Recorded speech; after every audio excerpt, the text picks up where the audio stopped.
ஐயா வணக்கங்கய்யா. வணக்கம், வணக்கம். எப்படி இருக்கீங்க? நல்லா இருக்கேன். சிறப்புங்கய்யா. கடந்த எபிசோட்ல வந்து குரு பயிற்சியில நிறைய பேசியிருந்தோம். ரைட். ஸோ எல்லாத்துக்கும் ஒரு பொதுவா ஒரு கருத்து இருக்குங்கய்யா. நம்ம ஏன் இந்த ராசியில பிறக்கணும்? இந்த ராசி என்ன சொல்ல வருது? அந்த மாதிரி விஷயம் நிறைய கேட்டிருக்காங்க.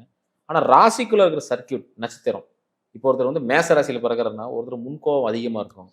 சில பேர் பாருங்க ரொம்ப அதிகமா பேசிக்கிட்டே இருப்பாங்க.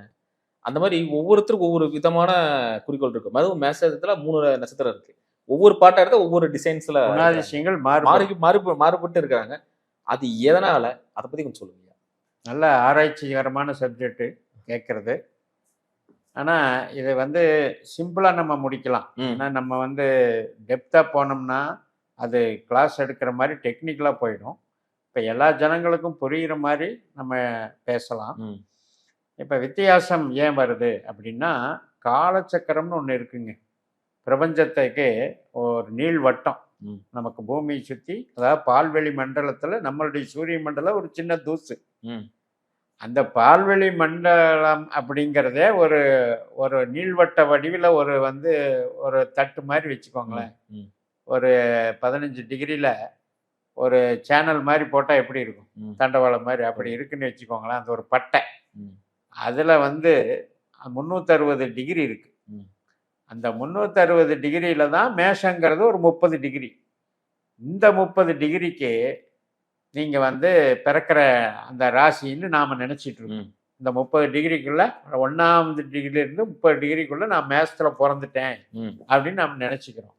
ஆனா அந்த டிகிரிக்குள்ள ஒரு டிகிரிக்கு தகுந்த மாதிரி மாறுதல்கள் இருக்கு. அதுதான் அதுல இயற்கை படிச்ச விஷயம். அதுல கொஞ்சம் எலாபரேட்டா பார்த்தீங்கன்னா 3 டிகிரி, ம். 3,4 டிகிரி வச்சுக்கோங்க. இந்த 3,4 டிகிரிங்கிறது ஒரு மண்டலம் மாதிரி. அது ஒரு காமன் ஃபேக்டரு. அதுக்குள்ள ஒவ்வொரு டிகிரிங்கும் போது அது ஒரு காமன் ஃபேக்டர். இப்படி போயிடுது. அப்போ கண்டிப்பாக வித்தியாசம் இருக்கத்தானே செய்யும் பிறவிகள். அது மட்டும் இல்லாமல் இப்போ நீங்கள் இப்போ நம்ம ஒரு பிறவி எடுக்கிறோம் அப்படின்னா, அந்த பிறவி எடுக்கும்போது கிரகங்கள் எங்கெங்கே இருக்கிறோம் அதை அடைக்கிறது தான் ஜாதகம். அது மாதிரி கிரகங்கள் ஒவ்வொன்றும் ஒவ்வொரு கால அளவில் ஒவ்வொரு ஸ்பீடில் சுற்றிட்டு இருக்கு. அப்போ ஒரே ஸ்பீடில் சுற்றினா நம்ம கணக்கே போட்டுக்கலாம். ஆனால் ஒவ்வொன்றும் மாறுறதுனால, பிறந்த நேரம் என்பது மாறுறதுனால, பிறந்த நட்சத்திரம்ங்கிறது மாறுறதுனால, இதில் எல்லாத்துலேயுமே ஒரு மனிதன் மாதிரி இன்னொரு மனிதன் இருக்கவே முடியாது. இதுதான் ஜோதிடத்தில் ஒரு பெரிய ரகசியம். ஒரு பிறப்பை போல இன்னொரு பிறப்பு இல்லை. நாம் என்ன நினச்சிக்கிறோம்? நான் ஒரே ராசி, ஆனால் எனக்கு அவருக்கு ஏன் இவ்வளோ வித்தியாசம் இருக்குன்னு நினச்சிக்கிறோம். கண்டிப்பாக இருக்கும். இதுதான் காரணம். இந்த டெக்னிக்கல் மேட்ரு தான் காரணம். அந்த மாதிரி இருக்கும்போது நான் கேட்குற கேள்விகள் அப்படிங்கிறது இன்னும் டெப்த்தாக என்ன மாதிரி சுபாவம் வருது அப்படிங்கிற லெவலில் வேணால் நாம் அதுக்கு காரணம் சொல்லலாம். கண்டிப்பாக. இப்போ நட்சத்திரம் இருக்கு இல்லையா? மேஷத்தில் 3 நட்சத்திரம் இருக்கு. அஸ்வினி 4 பாதம், பரணி 4 பாதம், கிருத்திகை 1. இதில் தோராயமாக ஒரு பாயிண்ட் எடுக்கலாம். அஸ்வினியில் பிறந்தவர் தத்துவவாதி, பரணியில பிறந்தவர் ரொம்ப என்ஜாய்மெண்ட் பண்றவர், அதாவது கவர்ச்சி நாயகன். அதே மாதிரி இதுல கிருத்திகையில 1ஆம் பாதத்துல பிறக்கும்போது ஆளுமை திறன் கொண்ட அதிகாரி. இப்ப மேஷம்னாலே நம்ம என்ன ஒரு ஆடுன்னு நினைச்சுக்கோங்க. ஆடு அது ஒரு முட்டுவதற்கு அதனுடைய போர்க்குணம் உடையது. அது ஒரு முரட்டு சுபாவம் உடையது. அவங்களுக்குள்ள இத்தனை பேர் கலந்து அவங்க தகுந்த மாதிரி பிறக்கிறாங்க. அப்ப அஸ்வினியில பிறக்கும்போது அவங்களுடைய தத்துவத்தை வேகமா காட்டுவார், மிலிட்ரி மாதிரி. அதே பரணியில கிடைக்கும்போது கவர்ச்சியோ தன்னுடைய இனிமையான ஒரு விஷயத்தையோ அல்லது என்ஜாய்மெண்ட்டையோ அப்படி காட்டுவார், போர்க்குணமா காட்டுவார். அதே மாதிரி சூரியன் அந்த கிருத்திகையில பிறக்கிறவங்க அரசியல் ரீதியாக அவங்க முரட்டு சுபாவத்தை காட்டுவாங்க. இதுதான் அதுல வித்தியாசம். சிறப்புங்கய்யா. இப்போ இந்த கிருத்திகை அரசு சார்ந்த விஷயங்கள் வரும். ஆனா ஒரு பாதை தான் இருக்கு இல்லையா? அது எவ்வளவு யூனிக்கா இருக்கு. கரெக்ட். இதுல தான் நாம வித்தியாசப்படுறோம். ஏன்னா அப்பதான் நம்ம பஞ்சபூதத்தை பிரிக்கிறோம். இப்ப மேஷத்துல இருக்கிற கிருத்திகை வேற, 1ஆம் பாதம். ரிஷபத்துல 3 பாதம் இருக்கிற கிருத்திகை வேற. ஏன் அப்படின்னு கேட்டா, இது சரத்தன்மை உடையது. சரத்தன்மை அப்படிங்கிறது என்னன்னா நெடிய வளர்ச்சி. இப்போ ஒரு ஹைவேஸ் போகுது, காஷ்மீர்லேருந்து கன்னியாகுமரிக்கு ஒரு பெரிய ஹைவேஸ் போகுது. அது ஒரே லெங்க்த்தாக போயிட்டே இருக்கும். அந்த மாதிரி வளர்ச்சி தன்மை உடையது அந்த கிருத்திகை. இதே ரிஷபத்தில் இருக்கிற கிருத்திகை ஒரு வயக்காடு மாதிரி, இந்த ஒரு ஏரியா பிளே கிரவுண்டு மாதிரி அந்த தன்மை கொண்டது. அது வந்து ஸ்திரத்தன்மை உடையது. இதை இன்னும் சுருக்கமாக சொல்ல போனால் இது வந்து வெளியூர், அது உள்ளூர்னு வச்சுக்கலாம். வெளியூர் சார்ந்த ஒரு குணம் வந்து இவருக்கு இருக்கும் இந்த சூரியனுக்கு. அந்த சூரியன் வந்து உள்ளூர் பிரமுகராக இருப்பார். அப்படி வச்சுக்கலாம். சிறப்பு. அதே மாதிரி எல்லாத்துக்கும் பொதுவாக ஒரு விஷயம் இருக்குங்கய்யா. கஷ்டப்பட்டு மாடா வேலை செய்கிறோம், நல்லா உழைக்கிறோம், நல்லா ஊதியம் இருந்தாலும் சேர்த்த முடியல, ஒரு இடத்துக்கு அடுத்த ஸ்டெப்பை வளர முடியலன்னு நினச்சிட்டு இருப்பாங்க. இவங்க உண்மையில எங்கே தோக்குறாங்க ஐயா? அதுதான் இப்போ வந்து இயற்கையை வச்சு தான் நம்ம இந்த இதில் பேசுகிறோம். ஏன்னா தனி மனித ஜாதகம் ஒவ்வொன்றும் நிறைய டிஃப்ரென்ஸ் இருக்குது, பேசலாம். ஆனால் இது வந்து பேசிக்காக ராசி ரீதியாக என்னென்ன தடைகள்ங்கிறது பேசுகிறோம். இப்போ இதில் இவங்களே தாங்க எதிரி. மேஷத்தின் அதிபதியும் செவ்வாய் தான், விருச்சிகத்தின் 8ஆம் இடத்தின் அதிபதியும் செவ்வாய் தான். அப்போ அந்த செவ்வாயினுடைய நேச்சரில் என்ன வச்சுருக்காரு? தடைகளையும் தோல்விகளையும், அதாவது தாழ்வு மனப்பான்மையும் வச்சிருக்காரு.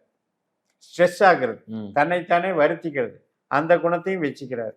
அதே மாதிரி பாருங்க, 12ஆம் இடம் வந்து மீனம். இந்த 12ஆம் இடத்துல இருக்கிற பிரச்சனை என்ன அப்படின்னா தாராள குணம். தாராள குணத்தினால பெரும்போக்கா இருக்கிறதுனால விட்டு கொடுக்கறதுனால வரக்கூடிய பிரச்சனை. அது வந்து இழப்பாயிடுது. அப்ப பெருத்த பணம் செலவுன்னு கூட எடுத்துக்கலாம். தாராள குணம்னா உங்களுக்கு லக்ஸுரியா செலவு பண்றதையும் எடுத்துக்கலாம். இந்த 2 பாயிண்ட்ல தான் அவங்க வீக் பாயிண்ட்டை நம்ம எடுத்துக்கலாம். ஐயா, அடுத்து பார்த்தீங்கன்னா தேவ ரகசியம். இந்த மேசராசியில் பிறக்கணும், ஏதோ ஒரு தேவ ரகசியம் பின்னாடி மறைஞ்சிருக்கும். அந்த விஷயம் என்ன இருக்கு? கண்டிப்பா ஒரு ராசியில பிறக்கிறதுக்கு அந்த முன் கர்மா அப்படிங்கிறது ஒரு ரகசியம் இருக்கு. ஏன்னா ஒரு முன் பிறவியில என்ன திசை நடந்துகிட்டு இருக்குதோ அதனுடைய தொடர்ச்சி தான் இங்க வந்து பிறப்பாங்க. அந்த அமைப்புல மேஷத்துல பிறக்கணும் அப்படின்னா நம்ம ஏற்கனவே பிறப்பின் ரகசியம்னெல்லாம் பேசியிருக்கோம். ஆனால் இதுல தேவ ரகசியம்னு எடுக்கும் பொழுது, ஆன்மீக ரீதியா எடுக்கும் பொழுது, கலை சார்ந்த இவங்க வந்து பயணிக்க வந்திருக்காங்க, தொழில்நுட்பம் சார்ந்து பயணிக்க வந்திருக்கிறாங்க. அதே மாதிரி புதுசாக அப்டேட் பண்ணுறது இல்லையா, ஒரு நாலேஜை வந்து அப்டேட் பண்ணணும், அதுக்காக இவங்க பிறந்திருக்காங்க. அப்போ அந்த முயற்சியில் இவங்க எப்போவுமே முன் நிற்பாங்க. நுணுக்கம், இப்போ ஒரு மருத்துவர் எடுத்துக்கிட்டிங்கன்னா ஒரு ஸ்பெஷலிஸ்ட்டுங்கிறோம். ஏன் ஸ்பெஷலிஸ்ட்டுன்னு சொல்கிறோன்னா அவருக்குன்னே தனித்தன்மை இருக்குது, அதனால ஸ்பெஷலிஸ்ட்னு சொல்கிறோம். அதே மாதிரி தான் ஒரு இன்ஜினியரிங் இதில் இண்டஸ்ட்ரியில் அவர் கை வச்சா அது வித்தியாசமாக வந்துடுதுங்க, எல்லாரும் அந்த மாதிரி பண்ண முடியாதுங்க அப்படின்னு சொல்கிறாங்க இல்லையா. இந்த தனித்தன்மை தான் மேஷத்துக்கு தேவை. அதே மாதிரி இவங்களோட பலவீனம் அப்படின்னா என்ன பார்க்குறீங்க? எல்லா ராசிகளுக்கும் ஒரு இது இருக்குது. இப்போ இவங்க வந்து நெருப்புத்தன்மை உடையவங்க. அந்த நெருப்புத்தன்மையினால என்ன ஆகுது அப்படின்னா, இப்போ நெருப்பு என்ன பண்ணும், கிடைக்கிறதே எரிச்சிக்கிட்டே இருக்கும், அது வளர்ந்துக்கிட்டே இருக்கும். ஒரு என்ன வந்து விழுகுதோ அதை போட்டு பஸ்வம் பண்ணிக்கிட்டே இருக்கும். அப்போ இது என்னன்னா வேகம்தான், அவசரம்தான் இவங்களுக்கு. எதா இருந்தாலும் போய் பிடிச்சிக்கிறது, உடனுக்குடன் எடுக்கிறது. அதை உணர்ந்து பார்க்கறது இல்லை. இது நல்லதா கெட்டதா, நம்ம அங்கே போகலாமா போகக்கூடாதா, நெருங்கலாமா, எதுவுமே யோசிக்காம டக்குன்னு போய் உள்ள நுழைஞ்சிடுறேன். இது அவசரத்தனம். இதனால வரக்கூடியது முரட்டு சுபாவம். இந்த ரெண்டும் தான் இவங்களுக்கு வந்து பலவீனம். இதனால என்ன ஆகுது அப்படின்னா இவங்களுடைய நாலேஜ் எல்லாம் வீணா போயிடுது. எப்படி வீணா போகுதுன்னா, இப்ப நாலேஜை வந்து சரியான நபர்கள்கிட்ட சொன்னாதானே அது மெட்டீரியலைஸ் ஆகும். கண்டிப்பா சரியில்லாத நபர்கள்கிட்ட, நம்மளை ஏமாத்துற நபர்கள்கிட்ட போய் அவசரமா சொல்லி ஆக போறது என்ன, நமக்கு தான் அது ரிவர்ஸாக அடிக்கும், பாதிப்பாகும். அந்த மாதிரி இவங்க வந்து ஏமாற்றம் அடைவது தான் இவங்களுக்கு பலம். ஐயா, இப்போ இந்த மேசராசியில் பிறந்த 3 நட்சத்திரம் இருக்குங்க, இவங்க வழிபட வேண்டிய வழிபாடு ஜென்ரலாகவே மேஷம்னா முருகன் தானுங்க. ராசிக்கு அதிபதி முருகன். அதுக்கு வந்து பூர்வ புண்ணிய பலத்தை கொடுக்கறது சிவன். அதுக்கு வந்து வழிகாட்டியாக இருக்கிறது வந்து தட்சிணாமூர்த்தி.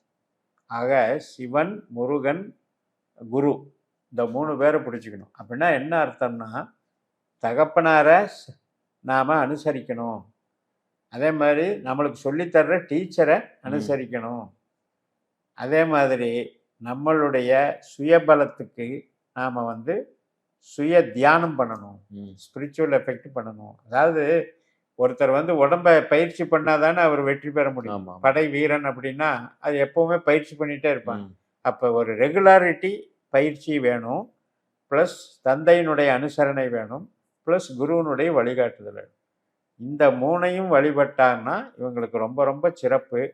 அதுக்காகத்தான் இயற்கை வந்து இவங்களை வடிவமைச்சு வச்சிருக்கு. ம். அது மாதிரி குலதெய்வமும் இவங்களுக்கு விடக்கூடாது. குலதெய்வத்தில் இருக்கிற அபூர்வம் ஏனென்றால் இந்த அஸ்வினி நட்சத்திரம் இருக்கிறது வந்து ம். பூர்வ புண்ணியத்தை குறிக்கிறது, ம். பாட்டன் பாட்டி வர்க்கத்தை குறிக்கிறது, பித்திருக்களை குறிக்கிறது.